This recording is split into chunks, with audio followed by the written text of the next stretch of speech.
أعوذ بالله من الشيطان الرجيم. بسم الله الرحمن الرحيم. الحمد لله الأول بلا أول كان قبله والآخر بلا آخر يكون بعده. قصرت عن رؤيته أبصار الناظرين وعجزت عن نعته أوهام الواثقين. وصلى الله على أشرف الأنبياء والمرسلين وخاتم النبيين أبي القاسم محمد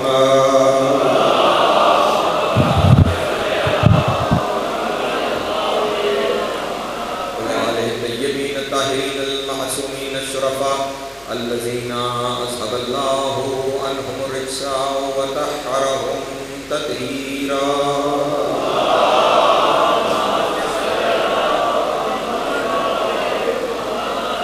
واللعنة الدائمة على أعدائهم أجمعين من يوم عداوتهم إلى قيام يوم الدين.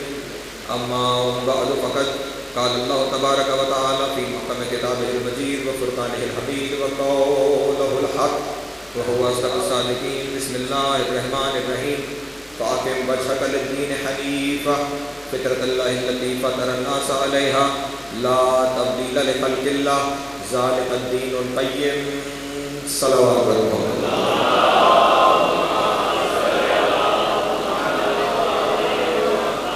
پھر بھی ایک دفعہ مل کے بلندر صلوات.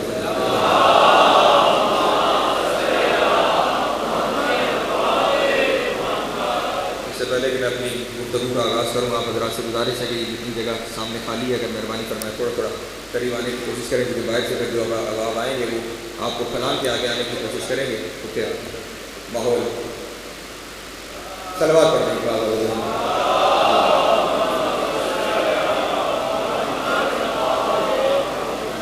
ویسے ہی جتنا قریب رہے اتنا ہی اچھا ہے کیونکہ یہ دین ہی قربتوں کا دین ہے. ہم عبادت بھی شروع کرتے ہیں تو نیت کرتے ہیں قربت اللہ، اے میرے اللہ تیرے قریب ہونے کے لیے. تو جتنا ایک دوسرے کے قریب رہیں گے اتنا بہتر انداز میں سلسلہ آگے بڑھ سکے گا. عشرہ محرم الحرام سن 1444 ہجری اور آج ہماری یہ پہلی نشست ہے. سال کے پہلے مہینے کا پہلا عشرہ اور اس میں ہماری یہ پہلی مجلس. یہ پہلا ہونا خود دین میں بڑی اہمیت کا حامل ہے کیونکہ ایک تو جس کی ہم مخلوق ہیں وہ ایسا پہلا ہے کہ جس کی کوئی ابتدا نہیں ہے. اور پھر جب اس نے مخلوق کا سلسلہ شروع کیا تو اس نے مخلوق میں اپنے حبیب کو پہلا بنایا اور اس حبیب کے ساتھ اس نے اپنے حبیب کی آل کو پہلا بنایا اور پھر اپنی اس پہلی مخلوق کو وَاذْکُرُونِی کا حکم دے کر انہیں پہلا ذاکر بنایا. پھر اذکرکم کہہ کے خود ان کا پہلا ذاکر بن گیا. مولا کو کہتا ہے اس کا پہلا ذکر کرنے والی یہ ہستیاں، ان کا پہلا ذکر کرنے والا وہ خالق ہے اور ان کا ذکر کر بھی ان کا خالق ہی سکتا ہے. ذکر وہ کرے کہ جو کما حق ہو جانتا ہو کہ جن کا ذکر کر رہا ہوں وہ کس مرتبے کے مالک ہیں. ان کے بعد میں بننے والے کیا جانے کہ یہ کون ہیں، کب سے ہیں، کیسے بنائے گئے ہیں. وہ جس نے انہیں سب کچھ عطا کیا ہے وہی جانے کہ ان میں کیا خوبیاں ہیں، ان میں کیا کمال ہے، ان کے کیا فضائل ہیں، وہی ان کا ذاکر بنے. لیکن جہاں سے بات شروع کرنا چاہ رہا ہوں میں نے عرض کیا کہ پہل بڑی اہمیت کی حامل ہے اور آج یہ مسلمانوں کے اسلامی سال کا پہلا دن ہے.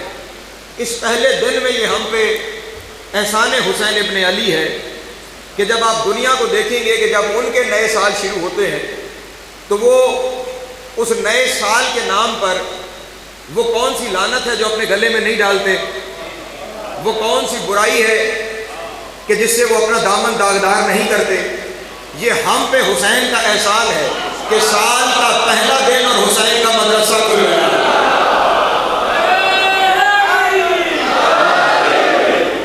حسین کا مکتب آج کھل گیا. اور ہاں یہ صف اضاء صرف صف اضاء ہی نہیں، یہ مکتب حسین ابن علی ہے. یہ مدرسہ حسین ابن علی ہے، اور میرے بزرگ تشریف فرما ہے یہ کائنات کا پہلا مدرسہ ہے، بلکہ یوں کہوں یہ کائنات کا اکلوتا مدرسہ ہے کہ جس کی بنیادی نصابی کتاب کا نام قرآن ہے۔ اللہ اکبر، سلامت ہے مولا کو ذات عطا فرمائے۔ یہ وہ واحد مدرسہ ہے دنیا کا کہ جس کی بنیادی نصابی کتاب کا نام قرآن ہے۔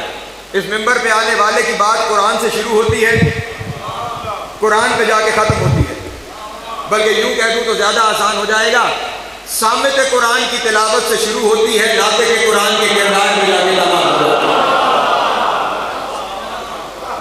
یہاں پہ ہر لمحے قرآن ہی بیان کیا جا رہا ہے، کبھی وہ آیتوں کی صورت میں، کبھی وہ کردار کی صورت میں۔ اور یہ معجزہ کس کا ہے؟ حسین ابن علی کا، کہ اس نے سال کے پہلے دن ہمیں وہ صف بخشی، بلکہ یوں جملہ کہوں تو زیادہ مناسب ہوگا اگر آپ سارے حضرات میرے ساتھ شامل ہیں، میں اپنی بات پہ دلیل بھی آپ کے سامنے پیش کروں گا۔ پوری دنیا میں اگر کسی جگہ کو اللہ کا گھر کہلانے کا سب سے زیادہ حق حاصل ہے تو وہ جگہ وہ ہے جہاں حسین کا ذکر ہوگا۔ اللہ اکبر، توجہ فرمائیں گے میرے محترم دوست، کسی جگہ کو اگر اللہ کا گھر کہلانے کا حق حاصل ہے سب سے زیادہ تو وہ جگہ جہاں بھی ذکر امام ہو، ضروری امام کا گھر ہو یا آپ کا گھر ہو، بلکہ یہ مشورہ دیتا چلوں اپنے گھر کو اللہ کا گھر بنانا چاہتے ہو تو حسین کا ذکر کروایا کرو۔ اللہ اکبر، آپ کا گھر اللہ کا گھر کہلائے گا اگر آپ وہاں پہ ذکر حسین کریں گے۔ کیوں میں نے کہا کہ جہاں ذکر حسین ہو اس جگہ کو حق ہے کہ وہ جگہ اللہ کا گھر کہلائے۔ کیوں حق ہے؟ اللہ کسی مذہب کا اللہ نہیں، اللہ کسی مسلک کا اللہ نہیں، اللہ کسی قوم کا اللہ نہیں، وہ ہر مخلوق کا اللہ ہے۔ اگر وہ کسی مذہب و مسلک کا اللہ ہوتا تو موسیٰ کو رزق دیتا، فرعون کا بند کر دیتا۔ توجہ ازان محترم، اگر وہ کسی مذہب کا خدا ہوتا تو وہ حضرت ابراہیم کو رزق دیتا، نمرود کا رزق بند کر دیتا۔ توجہ ہے، رسول اللہ کو رزق دیتا، ابو جہل کا رزق بند کر دیتا، لیکن وہ موسیٰ کو بھی رزق دے رہا ہے، فرعون کو بھی رزق دے رہا ہے، ابراہیم کو بھی رزق دیتا رہا، نمرود کو بھی رزق دیتا رہا، رسول کائنات کو بھی رزق دیتا رہا، ابو جہل کو بھی رزق دیتا رہا۔ ہر ایک کا اللہ ہے، ہر ایک کا خالق ہے، ہر ایک کا اللہ ہے۔ جب ہر ایک کا اللہ ہے تو پھر اس کا گھر وہ ہونا چاہیے نا جہاں ہر ایک آ سکے۔ تھوڑا میرے ساتھ شامل ہوں گے، پھر اس کا گھر وہ ہوگا جہاں ہر ایک آ سکے، جہاں ہر ایک آ کے اس سے اس کی رحمتیں اور اس کا فیض سمیٹ سکے۔ میں نے ممبر سے کہا کہ وہ جگہ جہاں حسین کا ذکر ہو وہ جگہ اللہ کا گھر کہلانے کا حق رکھتی ہے۔ آپ تمام حضرات پڑھے لکھے دوست تشریف فرمائے، آپ بھی مجھ سے یہ سوال کا حق رکھتے ہیں کہ ہم تو مسجد کو اللہ کا گھر کہتے ہیں، اور آپ یہاں پہ کہہ رہے ہیں کہ وہ جگہ جہاں حسین کا ذکر ہو وہ سب سے زیادہ حق رکھتی ہے۔ یہ خیال میں رہے، سب سے زیادہ حق رکھتی ہے، ورنہ مسجد بھی اللہ کا گھر ہے اگر مسجد ہو۔ توجہ اذان محترم، مسجد بھی اللہ کا گھر ہے اگر وہ مسجد ہو۔ اب یہ اگر کا لفظ میں نے کیوں استعمال کیا، میں معذرت چاہوں گا، بڑی سیدھی سادھی اور کھلی باتیں ہیں۔ آپ یہاں سے اپنے بارگاہ سے باہر نکلیے اور آپ کے اٹک شہر میں جتنی مساجد گلی محلوں میں موجود ہیں، ذرا ان مسجدوں کے باہر جائیے گا، ہر مسجد کی پیشانی پہ کہیں آپ کو لکھا ہوا دکھائی دے گا شیعہ جامع مسجد، کہیں لکھا ہوگا جامع مسجد اہل سنت والجماعت، کہیں لکھا ہوگا جامع مسجد اہل حدیث۔ یہ اللہ کا گھر نام فرقے کا کیوں لکھا ہے؟ توجہ میرے محترم دوست، اللہ کا گھر ہے تو پھر نام فرقے کا کیوں لکھا ہے؟ یہ مسلک کا اور فرقے کا نام باہر لکھا ہی اس لیے جاتا ہے کہ اس فرقے والے آ جائیں، باقی فرقوں والے کہیں اور جا کے خدا تلاش کریں۔ توجہ ہے میرے محترم دوست، اس فرقے کے لوگ آئیں، باقی کہیں اور جا کر اپنا خدا تلاش کریں۔ یہ جگہ انہیں خدا ملنے کی نہیں ہے، یہ صرف انہیں خدا ملے گا جن کا تعلق اس نام کے ساتھ ہے جو نام ہم نے باہر لکھ دیا۔ اب یہ مسجد نام خدا کا لیکن مسجد کے نام پر تفریق، مسلمانوں میں تفریق، یہاں شیعہ ہے سنی نہ آئے، یہاں سنی ہے دیوبندی نہ آئے، یہاں بریلوی ہے اہل حدیث نہ آئے. کیا ہو رہا ہے؟ مسلمانوں میں تفریق بنام مسجد، بنام خدا. یعنی یہاں کی مسجد جسے لوگ مسجد کہہ رہے ہیں وہ تقسیم کر رہی ہے مسلمانوں کو فرقوں میں. مسلمانوں کی دو بڑی مسجدیں ہیں، وہاں پہ مسلک کی کوئی تقسیم نہیں. ایک مسجد الحرام، ایک مسجد نبوی. وہاں کچھ نہیں لکھا ہوا کہ یہ شیعہ ہے سنی ہے دیوبندی ہے بریلوی ہے. مسجد کی حد تک جو جائے وہ اپنے طریقے سے وہاں پر اللہ کی عبادت کرے، اسے روکا نہیں جائے گا. اس کا مطلب وہاں مسلمانوں میں کوئی تقسیم مسجد کی حد تک نہیں ہو رہی. لیکن ایک تقسیم وہاں بھی ہے، ساتھ شامل ہے میرے یہاں بتا. ایک تقسیم وہاں پر بھی ہے. وہ تقسیم یہ ہے کہ جو حضرات زیارت کر چکے ہیں مولا قبول فرمائے، جو نہیں گئے مولا آپ کو لے کر جائے.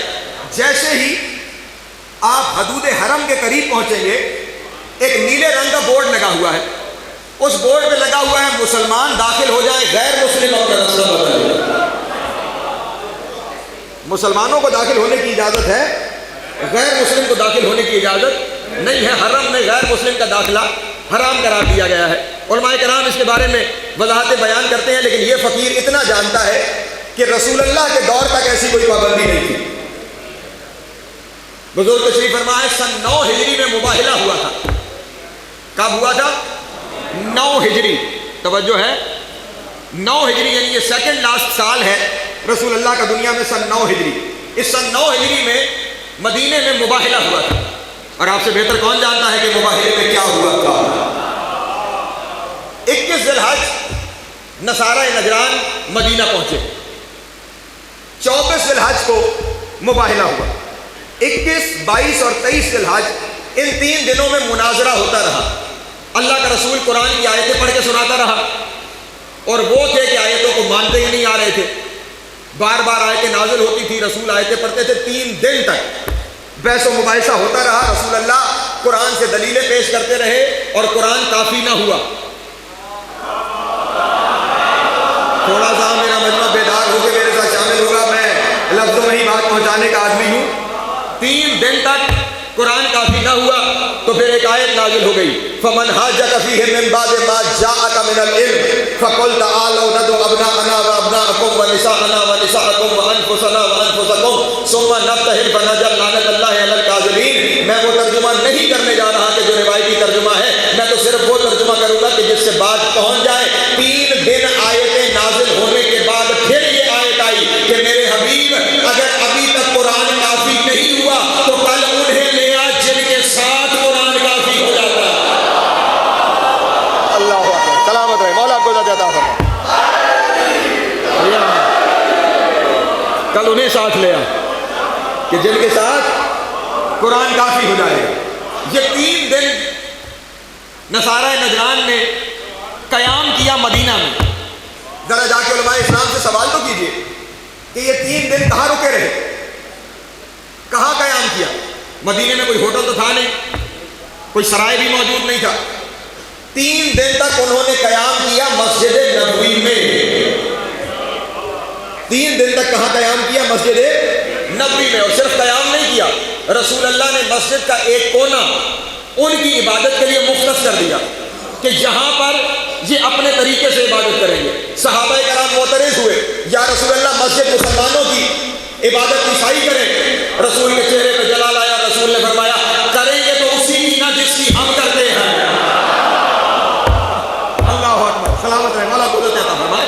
کریں گے تو اسی کی عبادت جس کی عبادت ہم کرتے ہیں، انہیں یہاں پہ عبادت کرنے دو. یعنی 3 دن تک وہ وہاں پہ قیام کیا، رہتے رہے، اپنی عبادت کرتے رہے. تو رسول کے دور تک تو مجھے کوئی پابندی دکھائی نہیں دی. اس کے بعد کے معاملات عشرے میں کہیں وقت آیا تو ضرور آپ کے سامنے عرض کروں گا.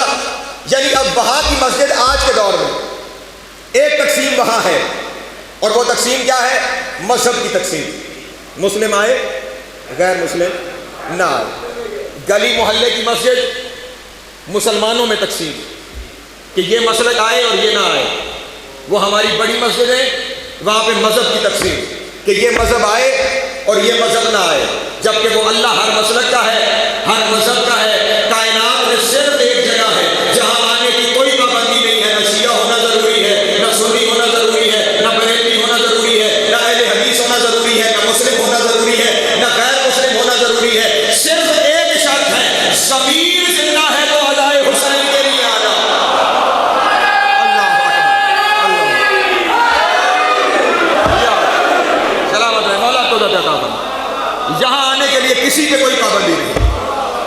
مسلک سے تعلق ہو, کسی مذہب سے تعلق ہو, آؤ حسین سب کو دے رہا ہے, حسین سب کو بانٹ رہا ہے.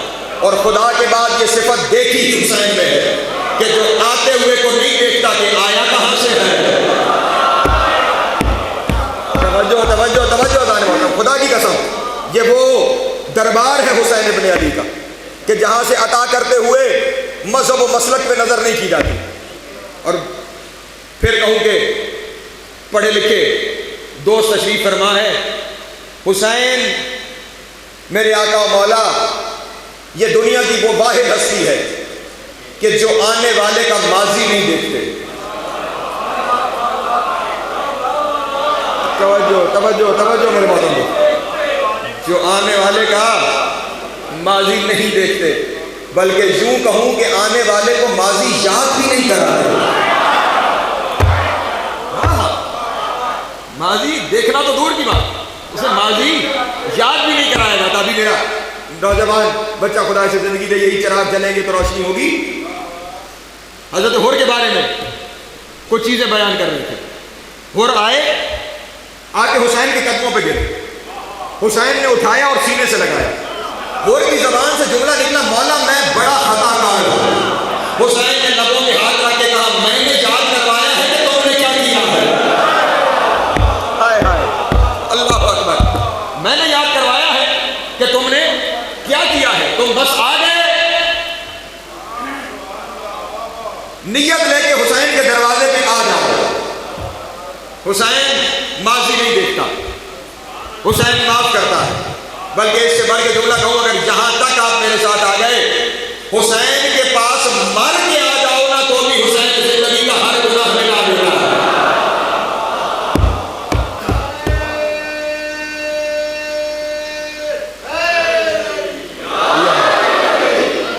مر کے بھی بندہ حسین کے پاس آ جائے, میرے آقا و مولا ہر چیز سے صرف نظر کر جاتے ہیں, محو کر دیتے ہیں, ہر چیز کو مٹا دیتے ہیں. میں دلیل پیش کر دیتا ہوں آپ کے سامنے.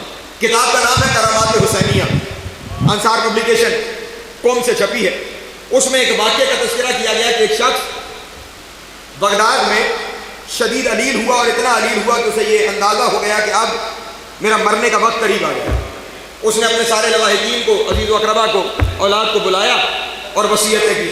اور وصیتیں کرتے ہوئے اس نے یہ کہا کہ مجھے غسل و کفن یہاں دینا, اور پھر میری میت کو اٹھا کے نجف اشرف لے جانا, وہاں روضہ ذریعہ امیر المومنین کا طواف کروانا, اور مجھے وادی السلام میں دفن کر دینا. اس نے یہ وصیت کی اور وہ دنیا سے چل بسا. اولاد نے غسل و کفن دیا, اور ادھر سے عصر کے قریب وہ لوگ جنازہ لے کر بغداد سے چلے. اب ذرا اس جگہ کو رک کے میرے ساتھ شامل ہوں گے اور سوچئے گا, ادھر سے وہ بغداد سے چلے, ادھر عصر کے بعد حرم میں امیر المومنین کے خادم کی آنکھ لگی. خواب میں امیر المومنین تشریف لائے, اور امیر المومنین نے فرمایا بغداد سے ایک جنازہ لایا جا رہا ہے, وہ شخص اتنا گناہگار ہے کہ میں علی یہ نہیں برداشت کرتا کہ اس کا جنازہ میرے حرم میں داخل ہو. خیال رہے, علی جیسا کریم, یہ کتنا بڑا گناہگار ہوگا وہ شخص جس کے بارے میں آقا کہیں کہ اس کا جنازہ میرے حرم میں نہ آئے. حرم کے باہر سے اسے پلٹایا جائے. خادم کی فوراً آنکھ کھلی, مستعد ہوا, تمام خادموں کو بلایا کہ مولا نے منع کر دیا ہے, جنازہ بغداد سے آ رہا ہے, حرم میں نہ آنے پائے. ہر دروازے پر خادم مستعد ہو کے کھڑے ہو گئے کہ جو جنازہ بغداد سے آئے گا اسے حرم میں داخل نہیں ہونے دیا جائے گا. عصر گزر گئی, مغرب گزر گئی, عشاء گزر گئی, نصف شب کے بعد فجر کا وقت قریب آنے لگا, اور وہ جنازہ نہ آیا نہیں, جنازہ نہ آیا. خادم کی تھک کے آنکھ لگی. اب جو آنکھ لگی تو امیر المومنین نے فرمایا سنو, اب وہ جنازہ آئے تو اندر آنے دینا. جا کر موزی نظر, اب وہ جنازہ آئے تو اسے حرم میں داخل ہونے دینا, طواف بھی کرنے دینا, اور جہاں چاہے وہاں دفنانے دینا. اللہ اکبر, جہاں چاہے وہاں دفنانے دینا, حتیٰ کہ اگر وہ چاہے کہ وہ میرے حرم میں دفن ہو جائے, میرے حرم میں دفن ہو جائے, اسے دفن ہونے دینا. خادم نے کہا مولا یہ مرنے کے بعد اس سے کیا کام ہو گیا ہے, زندگی میں تو چلو توبہ طائب کر لی, معافی مل جاتی ہے, یہ مرنے کے بعد کون سا کام اس سے ہو گیا کہ آپ فرما رہے ہیں کہ اب آنے دینا, اب جہاں چاہے وہاں دفن بھی ہونے دینا. امام نے فرمایا ہوا یوں کہ جب وہ جنازہ لے کر نکلے تو اندھیرے میں رستہ بھول گئے، نجف کے بجائے کربلا پہنچ گئے۔ توجہ اذان محترم، رستہ بھولے اور نجف کے بجائے کربلا پہنچ گئے۔ جب وہ داخل سرزمین کربلا ہو گئے اور انہیں سامنے حرم دکھائی دیا تو انہوں نے لوگوں سے پوچھا کیا آقا مولا امیر المومنین کا حرم آ گیا؟ تو لوگوں نے کہا نہیں، تم رستہ بھول گئے، یہ حسین ابن علی کا حرم آ گیا، تم کربلا معلیٰ پہنچ گئے ہو۔ کہتے ہیں وہیں سے انہوں نے زری تک نہیں گئے، وہیں سے جنازے کا رخ موڑا اور نجف کی جانب چلنے لگے، لیکن جب چلنے لگے نا اس وقت کربلا میں حسین کے کرم کی ہوا چل رہی تھی۔ اللہ اکبر۔ اور اس ہوا سے خاک کربلا کے چند ذرے اڑ کر اس شخص کے کفن پر پڑے، ادھر سے خاک کربلا کے ذرے اس کے کفن پر آئے۔ امیر کائنات فرماتے ہیں مجھے خداوند عالم نے کہا اے علی، اب جس کے کفن پہ کربلا کی خاک آ جائے میری غیرت گوارا نہیں کرتی کہ اسے گناہ یاد کرواؤں، میں نے اس کے گناہ معاف کر دیے، تو اسے اپنے دامن رحمت میں سمیٹ لے، تو اسے اپنے دامن رحمت میں سمیٹ لے۔ وہ کریم حسین، وہ عطا کرنے والا حسین۔ اس لیے جب یہ صفحہ اذا بچتی ہے نا تو یہاں ہر ایک کو دعوت ہوتی ہے، یہاں ہر ایک آئے حسین سے لے جائے۔ حسین بانٹ رہا اور جو شخص جو لینا چاہتا ہے وہی حسین بانٹ رہا۔ توجہ فرمائیے گا، جسے جو چاہیے اسے حسین کے دروازے سے ملے گا۔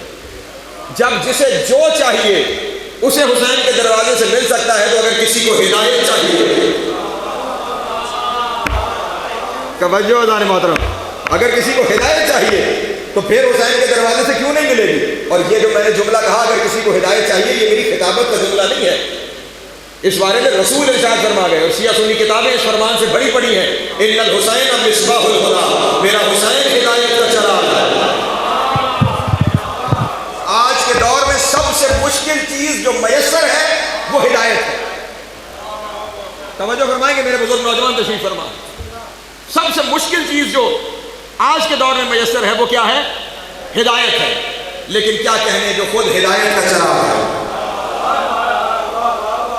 چلیں رسول کے فرمان کو اس انداز سے سمجھاتا چلوں، یہ چراغ کیا ہے؟ روشنی کا استعارہ۔ ادیب شاعر آزاد تشریف فرما، کیا ہے؟ روشنی کا استعارہ ہے، روشنی کے لیے چراغ کو استعمال کیا جاتا ہے۔ یا رسول اللہ اگر کسی روشن چیز کی جانب حسین کو نسبت دینی تھی تو پھر یہ سورج سب سے زیادہ روشن ہے۔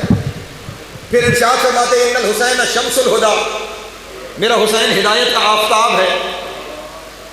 اگر آفتاب نہیں کہنا تھا کیونکہ خود آپ آفتاب نبوت ہیں تو یوں فرما دیتے ان الحسین قمر الہدی، میرا حسین ہدایت کا مہتاب ہے، ہدایت کا چاند ہے۔ لیکن عجب، نہ آفتاب فرمایا، نہ مہتاب فرمایا، نہ سورج فرمایا، نہ چاند فرمایا۔ بظاہر جو دونوں میں چھوٹا ہے اس کی جانب حسین کو نسبت دی کہ میرا حسین ہدایت کا چراغ ہے۔ یا رسول اللہ یہ کیا وجہ ہے؟ چراغ کی جانب نسبت کیوں دے رہے ہیں؟ اس وقت بعید نہیں کہ اللہ کے رسول کی آواز آئے گی۔ کبھی کبھی ایسا ہوتا ہے کہ انسان ایسی اندھیری کوٹری میں بند ہو جاتا ہے جہاں نہ سورج کی کرنیں پہنچتی ہے۔ توجہ توجہ توجہ، کبھی کبھی ایسا ہوتا ہے انسان کسی اندھیری کوٹری میں بند ہو جاتا ہے، وہاں نہ سورج کی کرنیں پہنچتی ہیں نہ چاند کی روشنی پہنچتی ہے، وہاں پھر اگر روشنی کی ضرورت ہو تو چراغ جلایا جاتا ہے۔ میں دنیا کو یہی پیغام دے رہا ہوں، جب یزیدیت کی اندھیری کوٹری میں بند ہو جاؤ اور کہیں ہدایت نظر نہ آئے پھر دیکھنا جہاں حسین ہے، اللہ اکبر اللہ اکبر، جہاں میرا حسین ہے وہیں پہ ہدایت ہے، وہیں سے تمہیں ہدایت ملے گی، وہی تمہیں ہدایت کا رستہ بتائے گا۔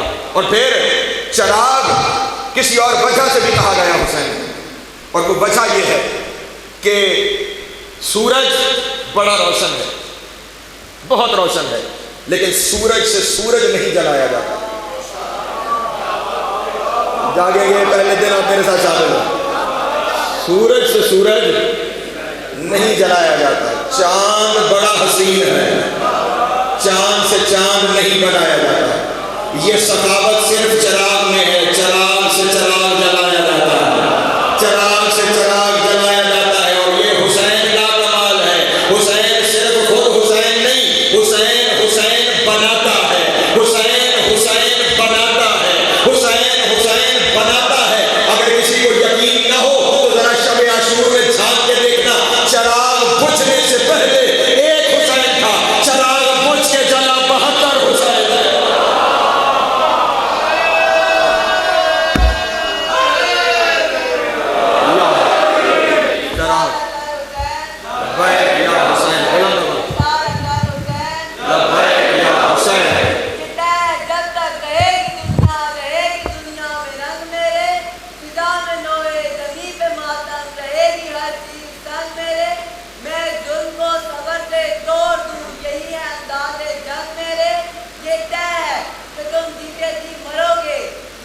مردن ملنگ میرے عدو کو خدا کے گھر میں جو موت رائی جدید ہوگا، میرے عدو کو خدا کے گھر میں جو موت رائی جدید ہوگا، میرا عزادار اپنے گھر میں بھی مر گیا تو شہید ہوگا۔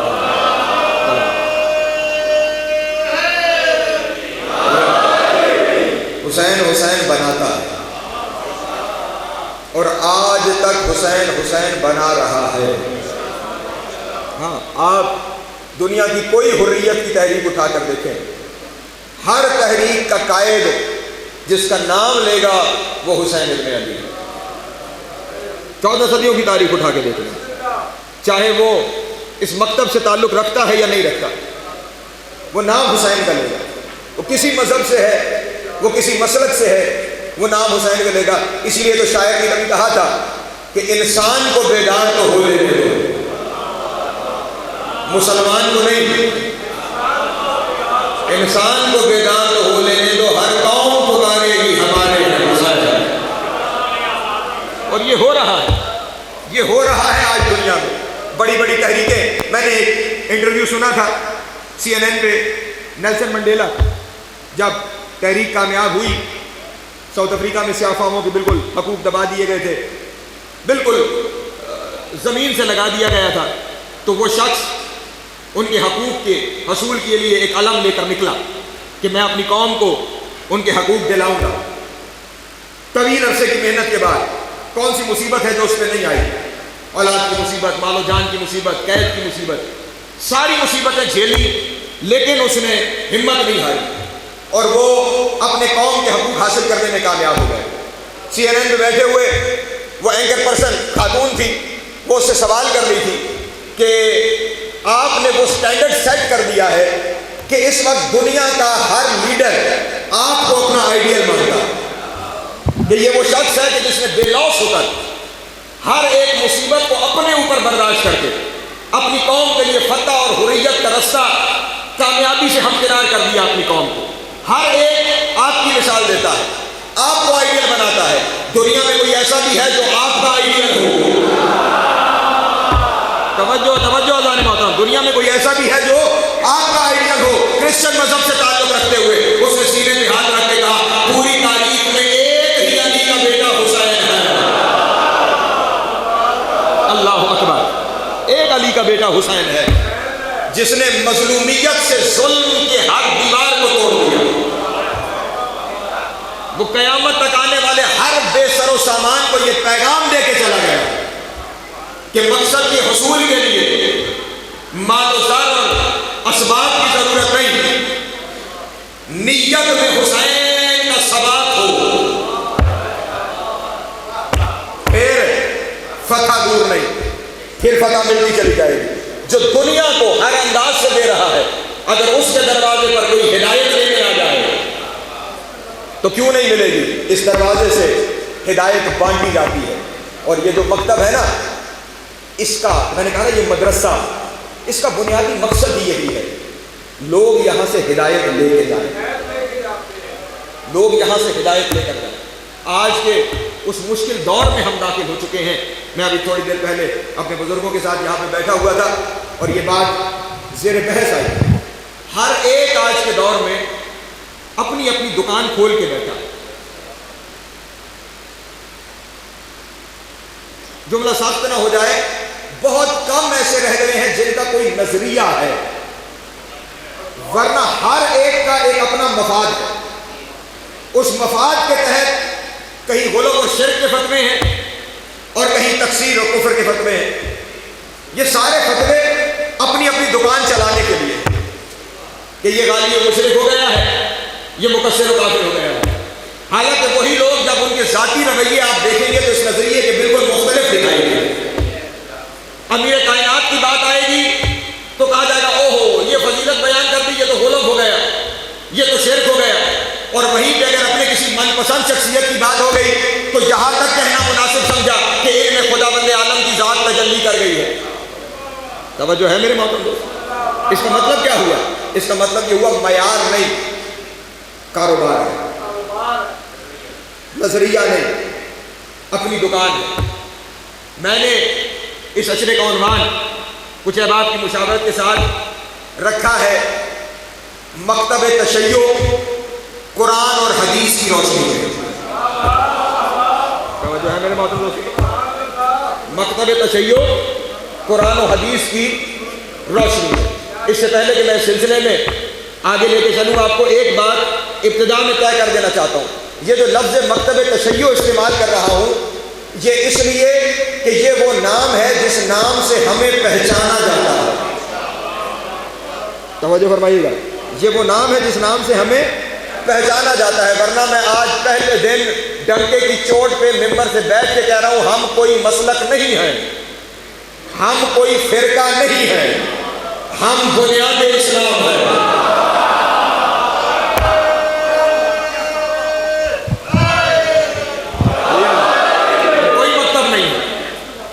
ہم کوئی فرقہ نہیں ہے، ہم کوئی مسلک نہیں ہے، ہم بنیاد اسلام ہے. یہ ہمارے جتنے نام آج تک ہیں نا ان میں سے ایک نام بھی ہم نے خود نہیں رکھا.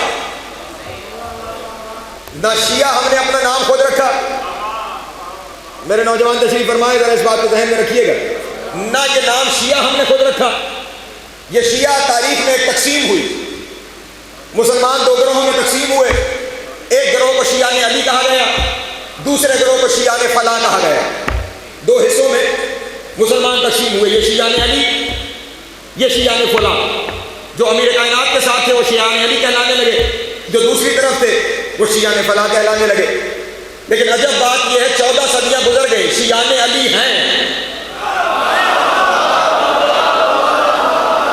رہیں گے میرے ساتھ، باقی کہاں گئے ہمیں نہیں معلوم. ہاں اس وقت ہمیں یہ نام دیا گیا شیعہ نے. اس وقت شیعہ کا مطلب کیا ہوتا ہے؟ پیروکار، گروہ، پیچھے چلنے والا، ساتھ دینے والا، نصرت کرنے والا. ہمیں کیا عذر تھا کہ دنیا ہمیں علی کا گروہ کہے؟ توجہ اذان محترم، ہمیں اس سے کیا پریشانی تھی؟ خوبصورت نام تھا، حسین نسبت تھی، ہم نے قبول کر لی. اچھی بات سے کون انکار کرتا ہے؟ ہم نے قبول کر لیا، ہم ہیں علی والے. ڈنکے کی چوٹ پہ فخر ہے، صرف یہاں نہیں محشر کے میدان میں اعلان کر کے کہیں گے ہم ہیں علی والے. ٹھیک، ہمیں یہ نام دیا گیا.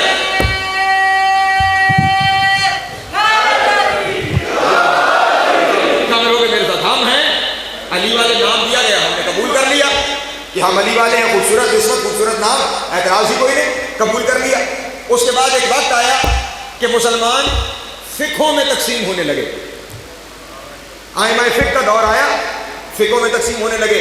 یہ حنفی، یہ شافعی، یہ حنبلی، مالکی، فقہ میں تقسیم ہونے لگے. اس زمانے میں ہمیں لوگوں نے جعفری کہنا شروع کر دیا. اس کے ساتھ جوڑا جو صادق کا صادق بیٹا تھا. اللہ اکبر، سلامت رہے مولا، آپ کو عطا فرمائے. ہاں ہاں، بلکہ یوں کیوں نہ کہوں ہمیں اس امام کے ساتھ جوڑا گیا جس کے بارے میں لوگوں کے امام کہتے رہے لولا سنتان لہلک النعمان، اگر میرے 2 سال شاگردی میں نہ ہوتے میں ہلاک ہو گیا ہوتا. توجہ ہے نا میرے محترم دوستوں کی؟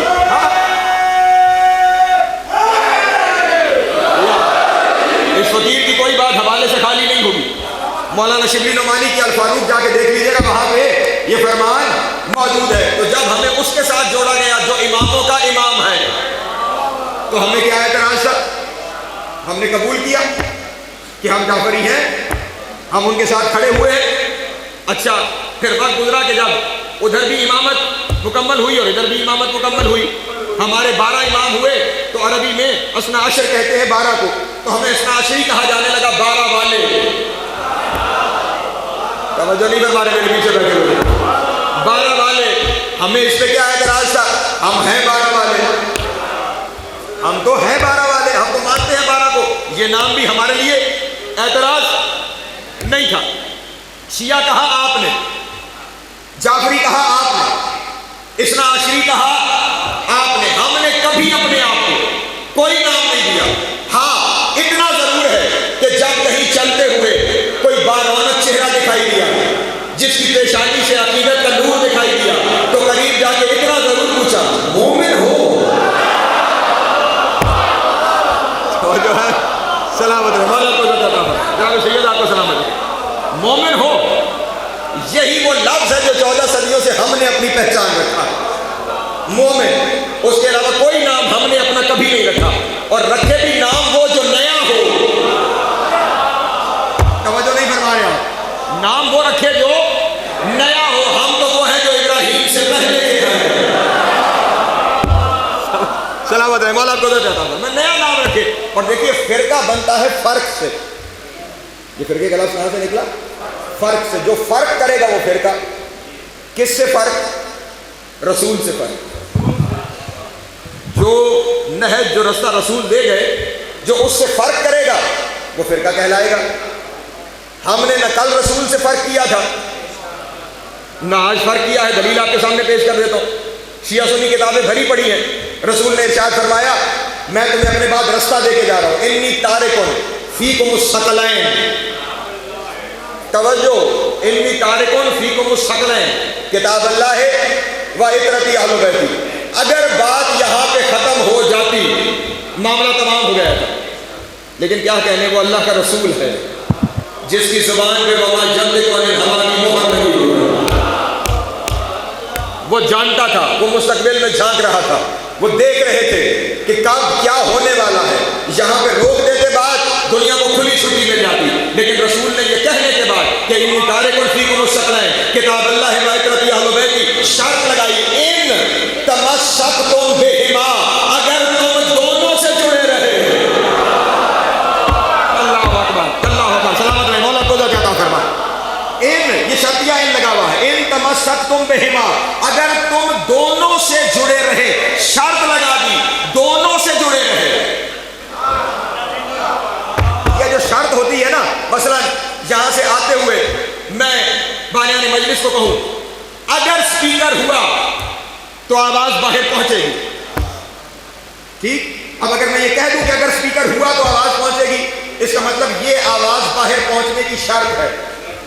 اگر یہ نہ ہوا آواز نہیں پہنچے گی، اس کا مطلب شرط کو اگر نکال دیا جائے نتیجہ صفر ہو جاتا ہے۔ شرط اگر نکل جائے نتیجہ صفر ہو جاتا ہے۔ رسول نے فرمایا ان تمسکتم بہما، اگر تم دونوں سے جڑے رہے، لن تضلوا بعدی، پھر میرے بعد گمراہ نہیں ہوگے۔ اگر دونوں سے جڑے رہے، اب جو دونوں سے جڑا رہا وہ کبھی فرقہ نہیں بنے گا، اور جس نے کبھی کہہ لیا مجھے ایک کافی ہے۔ اللہ اکبر، سلامت رہے مولا۔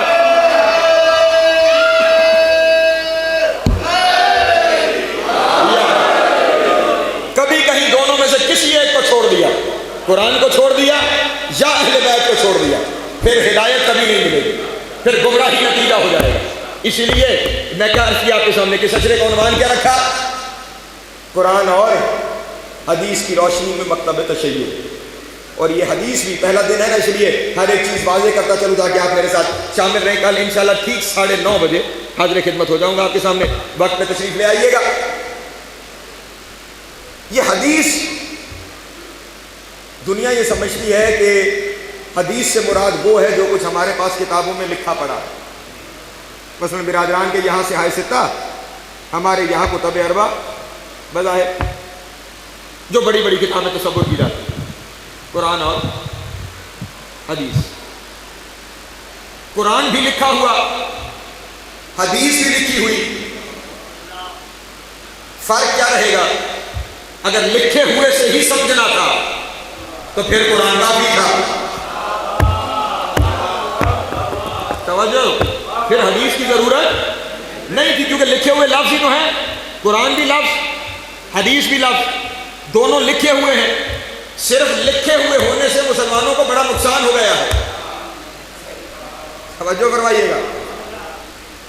دیکھیے اور آسان کرو اپنے دوستوں کے لیے، یہ قرآن کیا ہے؟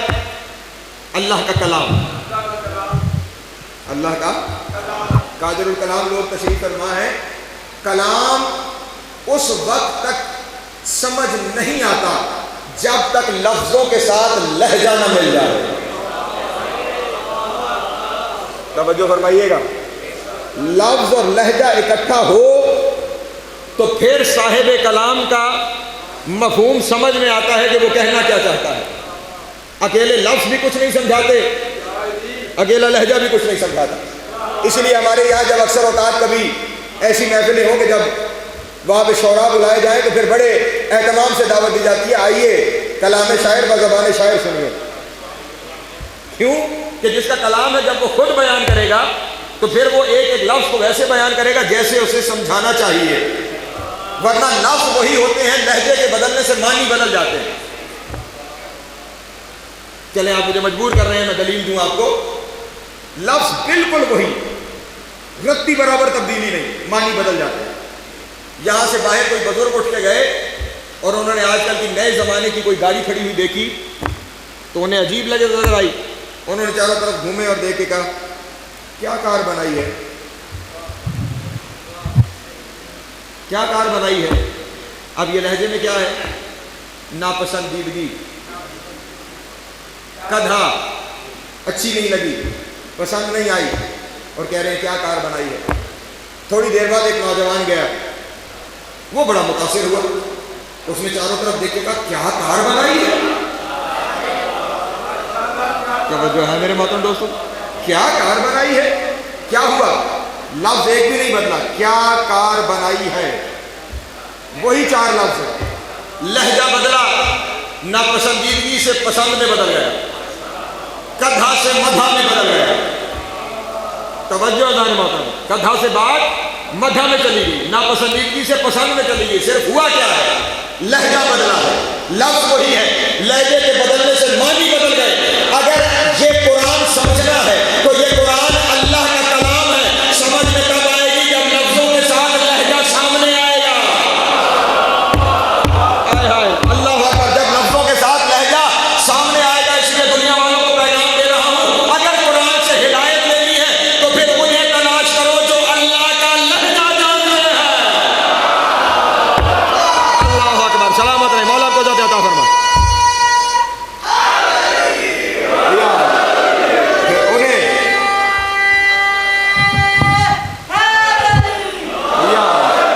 پھر انہیں تلاش کرو جو اللہ کے لہجے سے آشنا ہے, جو اللہ کا لہجہ جانتے ہیں. اور دنیا والوں کو یہ بتا دینا چاہتا ہوں, لہجہ جاننا دور کی بات ہے, ہمارے پاس تو وہ ہے جس کے لہجے میں اللہ بولنا ہے. اللہ اکبر, سلامت رہے, مولا آپ کو ذات عطا فرما. اور نہیں, میں دلیل پیش کرتا ہوں, اور صرف اپنے یہاں سے نہیں, حوالہ بھی آپ کے یہاں کا ہے, حوالہ بھی برادران کی طرف سے ہے. کتاب کا نام ہے فضائل علی بزبان نبی. فضائل علی بزبان نبی. کتاب لکھنے والے جامعہ المصر کے استاد تما الحلبی البختری مصری. جامعہ المصر, جامعہ الازہر مصر کے استاد ہیں تما البختری الحلبی المصری. ٹھیک, مصر کے رہنے والے. نام کتاب بھی آپ کے سامنے بتا دی, رائٹر کا نام بھی بتا دی. آپ کو انٹرنیٹ کا دور ہے, نیٹ پہ تلاش کریں گے تو وہاں پہ بھی شاید آپ کو یہ کتاب مل, شاید کا یقیناً آپ کو مل جائے گی. اس کتاب میں انہوں نے ایک روایت لکھی, اور وہ روایت یہ ہے کہ رسول اللہ جب معراج سے واپس تشریف لائے تو کچھ عرصے کے بعد ان کی ملاقات حضرت عبداللہ ابن عمر سے ہوئی, حضرت عمر کے بڑے فرزند عبداللہ ابن عمر سے. وہ لکھتے ہیں کہ عبداللہ ابن عمر رسول کے پاس گئے اور کہا کہ یا رسول اللہ, اللہ نے جو آپ کو اتنے طویل سفر پہ بلایا, وہ کعبہ قوسین او ادنیٰ کی منزل پہ خدا بند عالم نے آپ کو بلا لیا, کوئی بات بھی ہوئی آپ کے اور خدا کے درمیان, کوئی گفتگو بھی ہوئی, کوئی کلام بھی ہوا, کوئی مکالمہ بھی ہوا. رسول نے فرمایا بہت باتیں ہوں, بہت باتیں ہوں, جی بھر کے باتیں ہوں, بڑی ہی باتیں کی. میرے رب نے میرے ساتھ, میرے خالق نے میرے ساتھ بہت باتیں کی, بہت باتیں کی. بس اگر یہاں آپ شامل ہو, بہت باتیں کی, لیکن یہ اور بات ہے وہ تمہیں بتانے کی نہیں ہے. وہ باتیں تمہیں بتانے کی نہیں ہے, وہ حبیب جانے, محب جانے, وہ ہماری آپس کی باتیں ہیں. ہاں باتیں بہت ہوئی ہیں. اب وہ آداب رسالت سے آشنا تھے, کہنے لگے یا رسول اللہ, میں یہ پوچھنے بھی نہیں آیا کہ باتیں ہوئی کیا. وہ آپ کی اور آپ کے خالق کے درمیان ہے, وہ محب اور محبوب کے درمیان ہے, وہ آپ جانے, آپ کا رب جانے. میں تو صرف اتنا پوچھنے آیا ہوں, بے ای لغت خطبت اللہ, اللہ نے آپ سے کس لہجے میں باتیں کی. ایک دفعہ شامل ہو جائے جتنے بیٹھے ہوئے ہیں, میں ہدیہ کرنے جا رہا ہوں اپنے دوستوں کے سامنے. بے ای لغت خطبت اللہ, اللہ نے آپ سے کس لہجے میں بات کی ہے. رسول اللہ نے ایک لمحے کا توقف کیے بغیر ارشاد فرمایا بے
نے مجھ سے علی کے لہجے میں باتیں کی ہیں، اللہ نے مجھ سے علی کے لہجے میں باتیں کی ہیں۔ جملہ اس سے آگے لطف لینے والا ہے۔ کہنے لگے یا رسول اللہ آپ نے اللہ سے پوچھا نہیں لہجہ علی کا کیوں؟ آپ نے خدا سے پوچھا نہیں کہ لہجہ علی کا کیوں؟ رسول اللہ نے ارشاد فرمایا میں خود بھی بتا دیتا تو کافی تھا، لیکن میں دنیا والوں کے مزاج جانتا تھا، اس لیے میں نے وہی اپنے رب سے پوچھ لیا تھا کہ میرے اللہ یہ علی کے لہجے میں مجھ سے گفتگو کیوں کر رہا ہے؟ تو میرے رب نے مجھے کہا کہ اے میرے حبیب یہ تمہاری دنیا کا طریقہ ہے کہ جب کوئی مہمان کسی میزبان کے گھر جاتا ہے تو یہ میزبان کا فرض بنتا ہے کہ وہ مہمان کے دل کی پسندیدہ چیز کا بندوبست کر کے رکھے، وہ مہمان کے دل کی پسندیدہ چیز کا شاباش بندوبست کر کے رکھے۔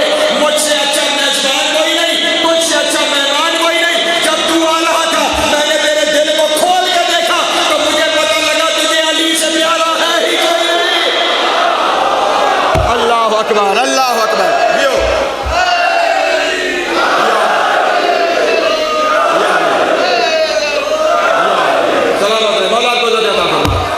مجھے یہ اندازہ ہوا کہ تجھے علی سے پیارا ہے ہی کوئی، اس لیے تیرے آنے سے پہلے میں نے وہ لہجہ بندوبست کر کے رکھا جو تجھے پسند ہے، جس لہجے سے تو مانوس ہے، جس لہجے سے تو محبت کرتا ہے، جس لہجے سے باتیں کرنا تو پسند کرتا ہے، وہ تیرے آنے سے پہلے یہاں پہ موجود ہے۔ تو ہمارے پاس تو وہ ہے کہ جو اللہ کا لہجہ ہے، اور یہ جو رسول نے حدیث فرمائی ہے نا، بس سمیٹو اپنے بیان کو، یہ جو اللہ رسول اللہ نے حدیث بیان فرمائی کہ انی تارکم فیکم الثقلین، کتاب اللہ ہے وعطرتی اہل بیتی ان تمسکتم بہما لن تضلوا بعدی۔ دو چیزیں چھوڑ رہا ہوں، کتاب اور اہل بیت۔ یہ رسول دنیا والوں کو پیغام دینا چاہ رہے تھے لفظوں کی صورت میں، کتاب چھوڑ کے جا رہا ہوں، لہجے کی صورت میں اہل بیت چھوڑ کے جا رہا ہوں۔ اللہ اکبر، اللہ اکبر۔ میرے لہجے کا نام اہل بیت ہے، بلکہ اگر جہاں تک آپ میرے ساتھ آ گئے، یہ حضور میں اس وجہ سے ٹائم کا کہہ رہا تھا کیونکہ میرے لیے گھنٹے میں ذرا چیزیں مینیج کرنا مشکل ہو جاتی ہیں، آلموسٹ گھنٹہ مکمل ہونے کو ہے اور ابھی میں باب فضائل پہ موجود ہوں۔ بس آخری نتیجہ، اور میں نے سمیٹ لیا اپنے بیان کو، لفظوں کی صورت میں قرآن، لہجے کی صورت میں اہل بیت، لیکن جس جگہ پہ اپنے محترم سننے والوں کو لا کر روکنا چاہتا ہوں آج کی حد تک، قرآن میں صرف خدا کی باتیں تو نہیں ہیں، جو کچھ حضرت آدم نے فرمایا وہ بھی قرآن میں درج ہے، جو لفظ حضرت نوح کی زبان سے نکلے وہ بھی قرآن میں درج ہے، جو لفظ حضرت ابراہیم کی زبان سے نکلے وہ بھی قرآن میں درج ہے، جو لفظ حضرت عیسیٰ کی زبان سے نکلے وہ بھی قرآن میں درج ہے، جو لفظ حضرت موسیٰ کی زبان سے نکلے وہ بھی قرآن میں درج ہے۔ یہ سارے لفظ جب قرآن میں درج ہیں تو پھر ضروری ہے کہ قرآن وہ سمجھائے جس نے ان سب کو بولتے ہوئے سنا ہو۔ ایک سلوات پڑھے بابا نے بولا جانے محمد کی رائے۔ بسم اللہ۔ ذاکر اہل بیت تشریف لے آئے سمیٹنے کی جانب اپنے بیان کو۔ پھر قرآن وہ سمجھائے جس نے آدم کو بولتے ہوئے سنا ہو، جس نے نوح کو بولتے ہوئے دیکھا ہو، جس نے ابراہیم کو کلام کرتے ہوئے گواہی دیکھی، جس نے موسیٰ اور عیسیٰ کو بولتے ہوئے سنا ہو۔ بلکہ اگر آپ میرے ساتھ شامل ہو جائیں نا، میں جملہ یوں کہہ دوں تو شاید بات دلوں میں اتر جائے۔ اس نے صرف آدم و ابراہیم و موسیٰ و عیسیٰ کو بولتے ہوئے سنا نہ ہو، بلکہ اس نے انہیں سکھایا ہو بولا کیسے جاتا ہے۔ اللہ اکبر، اللہ اکبر۔ یا سلامت ہے، مولا کو زیادہ فرمائے، جناب سید آپ کو سلامت ہے۔ ہاں ہاں، جو ان کے لہجے سے نہ صرف آشنا ہو بلکہ ہاں نہیں چلو آؤ دلیل پیش کر دیتا ہوں آپ کے سامنے۔ ابھی یہ واقعہ کچھ سال پہلے ہمارے ملک میں بھی ہوا اور 1400 سال پہلے وہاں بھی ہوا تھا۔ ربیع الاول میں ایک پروگرام کیا گیا ایک پرائیویٹ چینل پر، جن صاحب نے پروگرام کیا تھا وہ انتقال کر گئے، اب نام کیا لوں۔ پروگرام کا عنوان انہوں نے قبلہ صاحب عنوان رکھا ننھے رسول۔ ربیع الاول تھا تو عنوان کیا تھا؟ ننھے رسول کا ننھے رسول۔ عنوان اپنی جگہ قابل اعتراض ہے، لیکن چلے 1400 سال بعد صحیح اتنا تو پتہ چلا بچپنے میں بھی رسول تھا۔ ہاں، اس پروگرام میں انہوں نے حضور کے اجداد پہ بات کر رہے تھے تو انہوں نے بات کرتے ہوئے کہا کہ نقل کفر کفر نہ باشد۔ حضرت ابراہیم علیہ السلام نے اپنی زندگی میں کم از کم 3 جھوٹ بولے. نقل کفر نباشت. حضرت ابراہیم نے اپنی زندگی میں 3 جھوٹ بولے. دلیل انہوں نے قرآن سے دی. حضرت ابراہیم واقعہ درج ہے کہ ستارہ پرست آئے تو حضرت ابراہیم نے کہا یہ ستارہ میرا رب ہے، گو کے بعد میں انکار کر دیا. پھر سورج پرست آئے تو کہا یہ سورج میرا رب ہے. پھر چاند پرست آئے تو کہا یہ چاند میرا رب ہے، بعد میں انکار کر دیا. تو یہ وہ 3 جھوٹ تھے جو حضرت ابراہیم نے، جو انہوں نے کہا حضرت ابراہیم نے یہ 3 جھوٹ بولے. خیال رہے ابراہیم وہ ہے جس کے بارے میں ارشاد فرمایا ہے اللہ نے اپنی کتاب میں انہ کان صدیقا نبیّا. ابراہیم میرا صدیق نبی ہے. تو پھر دنیا والوں کو توجہ کرنی چاہیے جن کے یہاں اللہ کا بنایا ہوا صدیق اتنے جھوٹ بولتا ہے.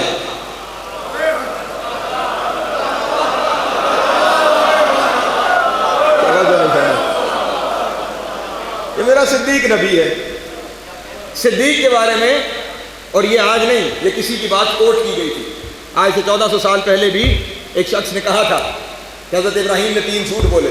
محفل میں بیٹھا ہوا شخص اٹھ کر، کیوں میں نے قرآن و حدیث عنوان رکھا، اس کی محفل سے اٹھ کر میرے مولا کی محفل میں آیا اور میرے صادق امام سے آ کر کہا آقا مولا وہاں بیٹھے ہوئے تھے، انہوں نے کہا کہ حضرت ابراہیم نے خدا نخواستہ 3 جھوٹ بولے. امام نے فرمایا کون سی چیز ہے جسے معصوم نبی کی جانب نسبت دی گئی ہے؟ توجہ، وہ کیا چیز ہے جسے معصوم نبی کی جانب نسبت دی گئی؟ تو اس نے کہا کہ مولا وہ یہ کہہ رہا تھا کہ حضرت ابراہیم نے کہا یہ ستارہ میرا رب ہے، یہ چاند میرا رب ہے، یہ سورج میرا رب ہے. یہ 3 جھوٹ تھے. امام کو جلال آیا اور امام نے دل میں کہا یہی نقصان ہے لہجے کو چھوڑ کے لفظ پکڑ لینے کا. یہی نقصان ہے لہجے کو چھوڑ کر لفظ پکڑ لینے کا. یہی نقصان ہے لہجے کو چھوڑ کے لفظ پکڑ لینے کا. ابراہیم نے یہ تھوڑی کہا تھا یہ ستارہ میرا رب ہے. ابراہیم تو یوں کہہ رہے تھے یہ ستارہ میرا رب ہے. توجہ نہیں فرمائی میرے محترم دوستوں. یہ ستارہ میرا رب ہے یعنی استفہامیہ لہجہ تھا، سوالیہ لہجہ تھا، حقارت کا لہجہ تھا کہ کیا یہ ستارہ بھی رب ہو سکتا ہے. اب جنہوں نے لہجے کو چھوڑا انہوں نے نبی پہ الزام لگایا اور جنہوں نے لہجے کو پکڑا وہ نبی والے ہو گئے. لہجہ ضروری ہے اور لہجہ وہی بتائیں گے جو ابھی میں نے آپ سے کہا تھا جنہوں نے آدم سے لے کے عیسیٰ تک ہر ایک کو بولتے سنا ہو. اگر سنا ہو تو پھر ضروری ہے وہ ان سب سے پہلے ہو. توجہ، وہی سنے گا نا کہ جو ان سب سے پہلے ہو. تو دنیا والوں کے پاس قرآن سمجھانے کے لیے اگر کوئی ایسا ہے جو آدم سے پہلے ہے تو اسے لے آؤ، اور اگر نہیں ہے تو آؤ میں دکھاتا ہوں. عبداللہ ابن عباس رسول کے صحابی، رسول کے چچا جان آئے رسول کے پاس تشریف فرما، باتیں ہو رہی تھی. اچانک مسجد کے دروازے سے علی داخل ہوئے. رسول نے علی کو دیکھ کے کہا السلام علی من خلق اللہ قبل آدم ب40 الف عام. اس پر سلام جسے اللہ نے آدم سے 40,000 سال پہلے بنایا. اللہ سلامت ہے مولا بولے تو نا مل کے علی اس پہ سلام جسے اللہ نے آدم سے 40,000 سال پہلے بنایا. عبداللہ ابن عباس سے جسم پہ کب کبھی داری ہوئی، کہنے لگے یا رسول اللہ اکان الابن قبل الاب، کیا کبھی ایسا ہوا ہے بیٹا باپ سے پہلے ہو جائے؟ توجہ نہیں فرما رہے. کیا کبھی ایسا ہوا؟ وہ بظاہر علی کو آدم کا بیٹا سمجھ رہے ہیں. کبھی ایسا ہوا؟ کیونکہ جبہ بشیر میں آئندہ آنے والے دنوں میں اس پہ گفتگو ہوگی. کیا ممکن ہے کہ بیٹا باپ سے پہلے ہو جائے؟ رسول کے چہرے میں جلال آیا اور رسول نے فرمایا عبداللہ ابن عباس اپنے شہر میں یہ بات محفوظ کر لے، علی آدم کی وجہ سے نہیں، آدم علی کی وجہ سے ہے. اللہ اکبر، اللہ اکبر. سلامت رہے مولا. تو علی علی آدم کی وجہ سے نہیں، آدم علی کی وجہ سے ہے. ہاں اگر کسی کو دلیل چاہیے نجف اشرف جب آپ جاتے ہیں تو صرف وہاں سے ہو کے نہ آیا کیا. وہاں کے کچھ اعمال ہیں، کچھ آداب ہیں، وہ بجا لانے بھی ضروری ہے. عصر میں کبھی وقت آیا تو شاید تشریح کروں گا. اور وہاں پہ جو کچھ ہے نا اسے دیکھا بھی کیجیے اور جن کے ساتھ آپ گئے ہوں ان سے کہا کریں کہ سمجھائیں بھی کہ یہ کیا لکھا ہوا ہے، کیونکہ یہ وہ جگہ ہیں جس طرح خانہ کعبہ کے بارے میں اللہ نے ارشاد فرمایا نا کہ ان اول بیت وضع للناس الذی ببکۃ مبارکا وہدی للعالمین فیہ آیات بینات، جب وہاں پہ جاؤ تو اس گھر کو ہم نے عالمین کے لیے ہدایت بنایا ہے، وہاں پہ ہماری کھلی ہوئی نشانیاں ہیں، اس لیے وہاں جا کر صرف چکر لگا کے نہیں آنا، جو چکر لگا کے آئے وہ چکر کھا کے آ جاتا ہے، چکر نہیں لگانے، وہاں نشانیاں ہیں، ان نشانیوں کو دیکھنا ہے، سمجھنا ہے۔ اسی طرح ان مقامات مقدسہ پر جب آپ جائیں، نشانیاں ہیں، دیکھیے اور سمجھیے۔ میرے مولا کی جہاں زری ہے نا، اس زری میں میرے مولا اکیلے نہیں، دو ہستیاں اور بھی ہیں، ایک جانب حضرت آدم، ایک جانب حضرت نوح۔ اللہ کہتے ہی اسے ہیں جس کے پروٹوکول میں دو نبی موجود ہیں، اور عام نبی بھی نہیں، ایک ابو البشر، ایک ثانی ابو البشر۔ اور پھر مقام یہ ہے، شیعہ سنی کوئی بھی جب نجف جاتا ہے نا تو اس سے پوچھو کیوں جا رہے ہو، تو وہ کہتے ہیں علی کی زیارت۔ کبھی کسی سے کسی مسلک سے آپ نے نہیں سنا ہوگا حضرت آدم کی زیارت کو، حضرت نوح کی زیارت کو، ہر کہے گا علی کی زیارت کو، کیونکہ جب مولا کا نام لے لیا جائے پھر موالیوں کا نہ بھی لیا جائے تو بات بنتی ہے۔ سلامت رہے، مولا کو عزت عطا فرمائے۔ علی کی زیارت کو، اس ذریعے میں ایک جانب حضرت آدم ایک جانب حضرت نوح، سمٹا میرا بیان۔ جو محراب ہے، جو گنبد ہے، وہ 4 محرابوں پہ کھڑا ہے، ٹھیک، ہر محراب پر اشعار لکھے ہوئے ہیں۔ جو میرے مولا کے سرحانے محراب ہے نا، اس میں جو اشعار لکھے ہوئے ہیں ان کا ترجمہ یہ بنتا ہے کہ شاعر حضرت آدم سے مخاطب ہوا اور اس نے کہا کہ اے حضرت آدم، بڑا مرتبہ ہے کہ آپ ابو البشر ہیں، تمام انسانوں کے باپ ہیں، بہت بڑا مرتبہ ہے کہ آپ ابو البشر ہیں، لیکن اے حضرت آدم آپ یہ بات جانتے ہیں نا کہ ہر جگہ فخر کرنے کی نہیں ہوتی۔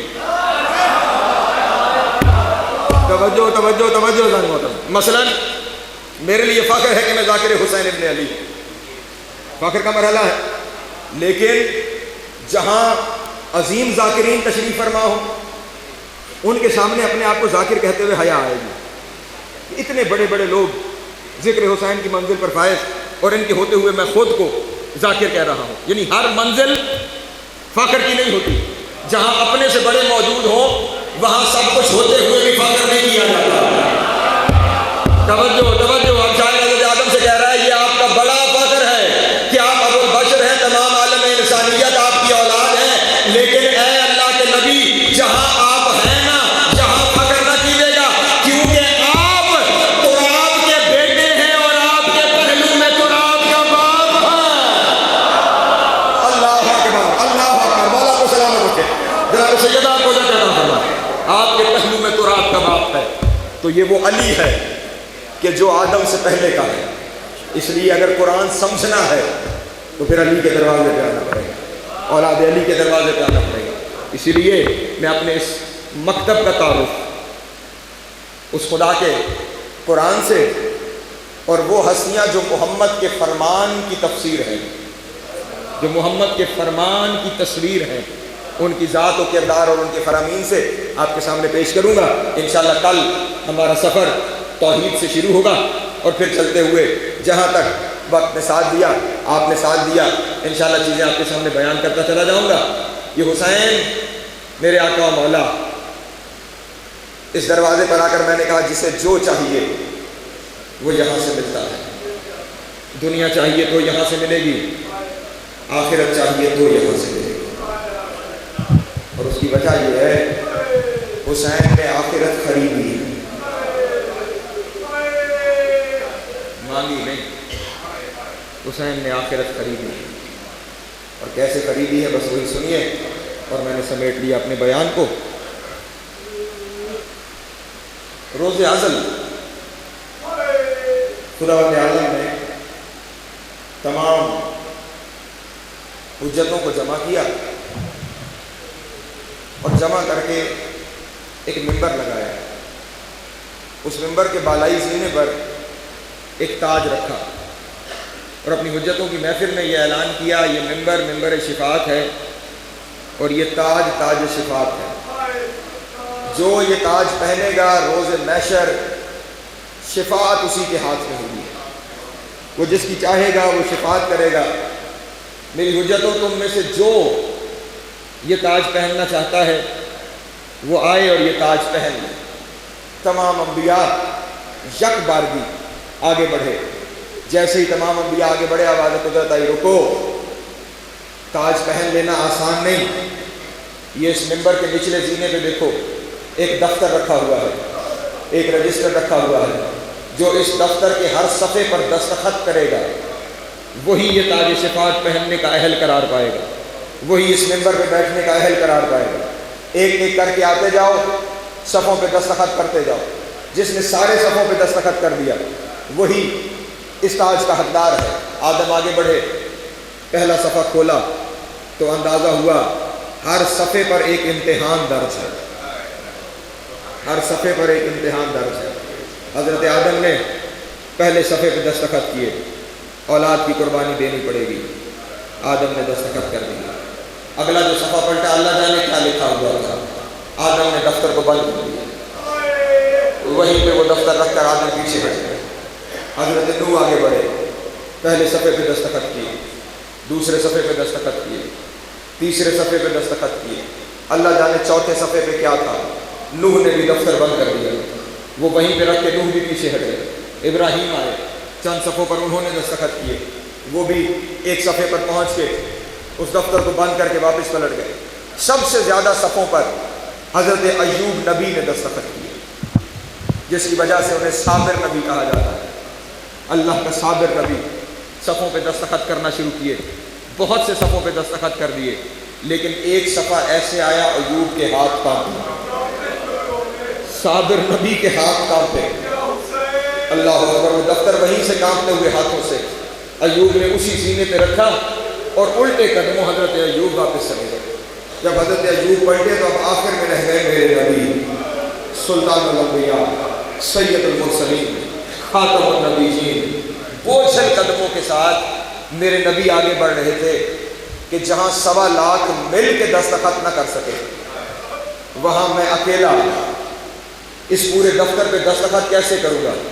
جب رسول کو آہستہ چلتے ہوئے بوجھل قدموں کے ساتھ چلتے ہوئے دیکھا نا، ایک جانب سے حسین آگے بڑھے، آگے بڑھ کے حسین نے تاج شفاعت اٹھایا، اپنے نانا کے سر پہ رکھ کے کہا نانا بنا ہی آپ کے لیے ہے، نانا سجدہ ہی آپ کے سر پہ، نانا اس منبر پہ جچتے ہی آپ ہیں، نانا یہ تاج بنا ہی آپ کے لیے ہے۔ رسول نے سینے سے لگا کے کہا حسین پھر امتحان، حسین نے رو کے کہا نانا امتحان جانے حسین جانے۔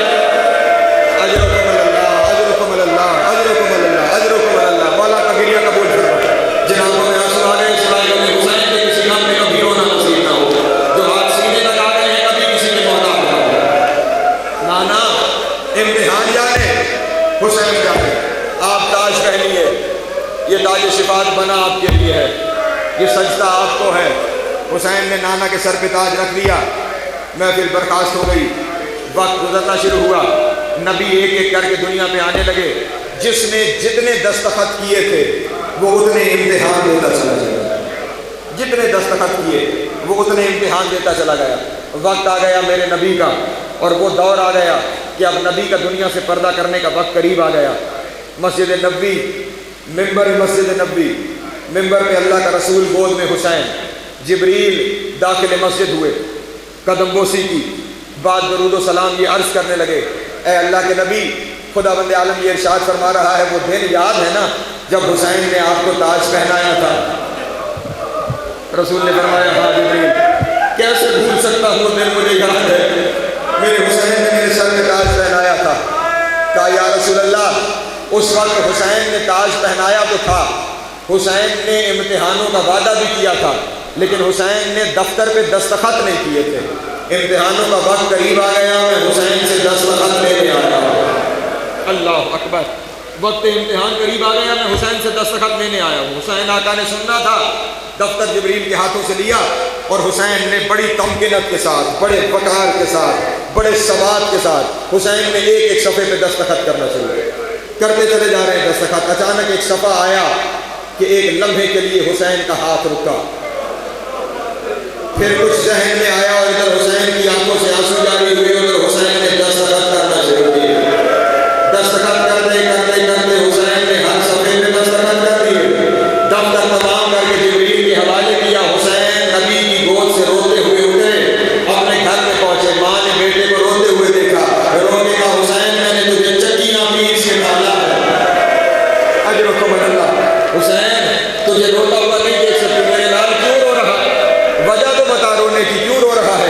حسین وجہ بتاتے ہیں نہ میرے آقا و مولا چپ ہوتے ہیں، بس آنکھوں سے آنسو جاری ہے، گویا آنکھیں نہیں ساون کے بادل ہیں۔ حسین روتے جا رہے ہیں، رسول بھی گزرے میں مسجد سے آ گئے، میرا لال کیوں رو رہے ہو؟ جانتے ہو تمہارے رونے سے میرا دل ڈوبتا ہے، حسین کیوں رو رہے ہو؟ کوئی جواب نہیں، خاموش حسین۔ آقا علی آ گئے، میرے بیٹے میری جان حسین۔ اللہ اکبر، حسین کیوں رو رہے ہو؟ کوئی جواب نہیں، خاموش۔ 1 سال بڑا بھائی امام حسن آئے، بھیا کیوں رو رہے ہو؟ مجھے تو بتا دے، میں آپ کا بھائی ہوں، مجھے تو بتا دے کیوں رو رہے ہو؟ نہیں بتانا، آنکھوں سے آنسو جاری کہ اچانک اپنے حجرے سے حسین کی بہن زینب آ گئی۔ اجرکم اللہ، اجرکم اللہ۔ عالیہ کو دیکھ کے حسین کا گریہ اور بلند ہوا۔ بہن نے قریب آ کر بھائی کے گلے میں باہیں ڈالی اور عجیب جملہ کہا، علی کی بیٹی نے رو کے کہا، تو جانتا ہے نا میں تجھے روتا ہوا نہیں دیکھ سکتی۔ اللہ اکبر، حسین جانتے ہو نا میں آپ کو روتا ہوا نہیں دیکھ سکتی۔ میں یہاں پہ ایک لمحے کے لیے روک کے تم سے ایک جملہ کہوں گا، جو صرف حسین کو روتا ہوا نہیں دیکھ سکتی، اللہ جانے اس کے سامنے 13 جنوں سے سنا ہوتا رہا، اللہ تعالیٰ کی سنائے دیتا رہا، اور بہن دیکھتی رہ گئی یہ حسین۔ اجرکم اللہ، اجرکم اللہ، اجرکم اللہ۔ مولا تجریہ قبول فرمائے۔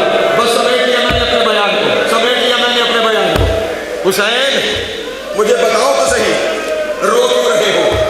جب عالیہ نے کہا نا مجھے بتاؤ رو کیوں رہے ہو، اس وقت حسین نے کہا، بہن وہ دن یاد ہے جب میں نے تاج نانا کے سر پہ رکھا تھا؟